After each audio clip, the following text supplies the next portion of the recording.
Exchange Department for inviting me as a speaker today. And thank you, Shri R.D. Kamboj, for your comprehensive presentation. I will just add a few points from our research to complement your talk. So I've divided this presentation in three aspects. First, looking at the factors that make communities vulnerable. Then, how do you assess community, or why do you assess community resilience capacity? Why is it important? And then to share a little bit about our community resilience work and the ways it works. So what makes communities vulnerable? First, as Sir already covered, access to exposure, right? Locational hazards are one factor where coastal communities exposed to sea level rise and coastal inundation are exposed and vulnerable on a day-to-day basis. This is a community in Semarang, Indonesia, where residents have built bridges to walk along the coast and also in internal streets. This is a map of the Mumbai city map, which shows the land surface temperature map, which shows also slum areas and settlements that are overlaid, and you can see that in fact most of our settlements are actually located in high heat risk areas, and therefore most vulnerable to heat impact. Also, the kind of housing that communities live in. So, informal settlements are most vulnerable to not only climate risks but also health risks, such as the ones we're seeing during the pandemic. And these are issues due to issues of overcrowding, poor access to resources and amenities. Some of these things I'll kind of get to a little later in the presentation. Also, employment-related exposure. So, construction workers or so many of our field workers, frontline workers that we're seeing during the pandemic. These are conservancy workers in Chennai.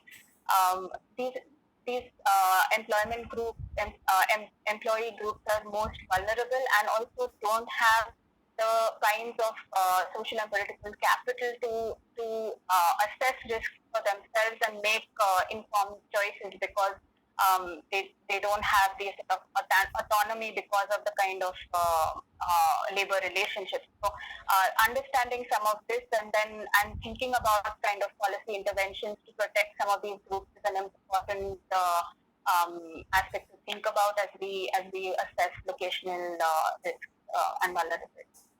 Next is sensitivity, so socioeconomic sensitivity. Thinking about temporality of work, so informal workers and largely migrant workers in our cities work with very low or absolutely no social safety nets, and we've seen this with the migrant exodus in our country earlier during the lockdown, where millions of workers felt absolutely unsafe and unrequired in cities where there was really no home left after their employment opportunities cease to exist and preferred to kind of go back to their villages. So really sort of thinking about some of these aspects of sensitivity that make people more exposed. This is a migrant map of India, beautifully captured by Down to Earth, and I've mentioned the link to the larger articles here.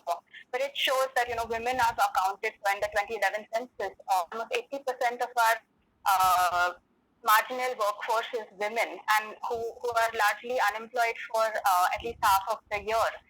There is a surge in migration since 1991, and over the years, due to climate disasters and extreme weather events, we've seen an increase in migrants, internally displaced people, especially in India. I mean, in 2018, we actually recorded the highest number of internally displaced people in the world. New migrants are more vulnerable because they lack steady employment options, but also have extremely social networks in the places that they live in.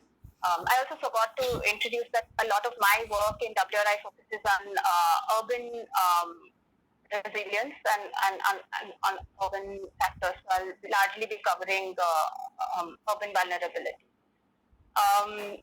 Then looking at demographic differences. So within a household, you actually see differences within women, children, elderly, and the men of the household, how they receive, how they understand risks differently, how much access they have to information, to make decisions, to have access to sort of financial, social, and political resources. And so their experience of insecurity, even during the pandemic, is much higher. These are some glimpses from our fieldwork in Surat from 2017. Then looking at accessibility to safe, reliable, and affordable essential services. So, these are maps again from Mumbai showing water access on the left and sanitation on the right, which shows that across the city you see a differential access to essential services based on which neighborhood you're living in. And this is essentially because some neighborhoods have a higher number of informal settlements and largely have poor access to services. So even assessments like this help cities kind of figure out where they should have more targeted action to reduce vulnerability. Third is adaptive capacities. So thinking about or really assessing collective preparedness. I mean, we see in most vulnerable communities, residents invest in collective repairs and reconstruction before the monsoon. Can this knowledge and can these investments actually be targeted towards more organized efforts towards more long-term resilience? So really capturing some of these aspects is important. Then access to social networks. So during the pandemic, we've seen our field workers, such as ASHA workers, Anganwadi workers, and Kutumbashri workers from Kerala. These have very much been in the front line of reaching out to vulnerable communities and really kind of helping mitigate some of the risks for people, whether it's the elderly, migrant workers, poor communities, children, etc. Access to information and communication. So from our fieldwork, we also noted that men had more information about the impacts at the neighborhood scale, while women knew more about their own sort of streets or the few roads that they usually use to go to the market or the school, etc. So understanding this kind of differential access to knowledge and information and then bridging some of these gaps is an important site for improving adaptive capacities. Also economic resources. So identification cards actually is an example of economic resources, ironically, because it gives access to public distribution systems. During the lockdown, many migrant workers actually could not get access to ration because their identification cards were from their village, were on their village addresses, and therefore couldn't access food in cities. And so these kinds of gaps are actually important sites to address or targeted action to reduce vulnerability in cases. So why should we assess community resilience then? Community resilience is important because like 4 reasons why it matters. Individual citizens are key multipliers of resilience. They are the first to be impacted and the first to react in any situation. They also have the best local knowledge, and a city, a town, a village is only as resilient as its weakest link. So making sure that we reach out to the least common denominator, the most vulnerable in a place, and building capacities from there instead of looking at the higher capacities. Also understanding the differences in risk perception. Invisible versus visible risk. So heat risk actually is being seen as an invisible risk. Residents don't really see it as a climate risk per se, but more as a nuisance. We turn on the fan, we sit out on the porch, but there's very little selective action to mitigate heat risk. Whereas when you think about, you talk about flood risk, which is a very visible risk, there is a lot of effort, money, even at the city level, a lot of effort being put at mitigating flood risk. So understanding the difference in perceptions and then really targeting actions towards more invisible risks, which end up being the silent killers in many situations.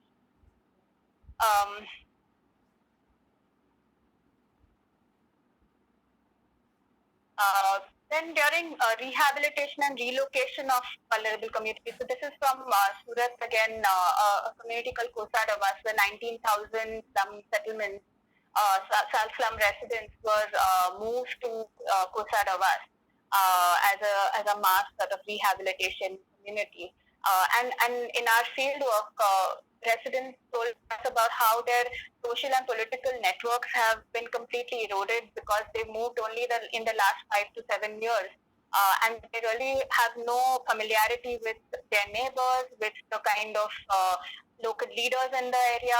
And so it was a community that like lived in better buildings, better housing, but extremely poor social capital.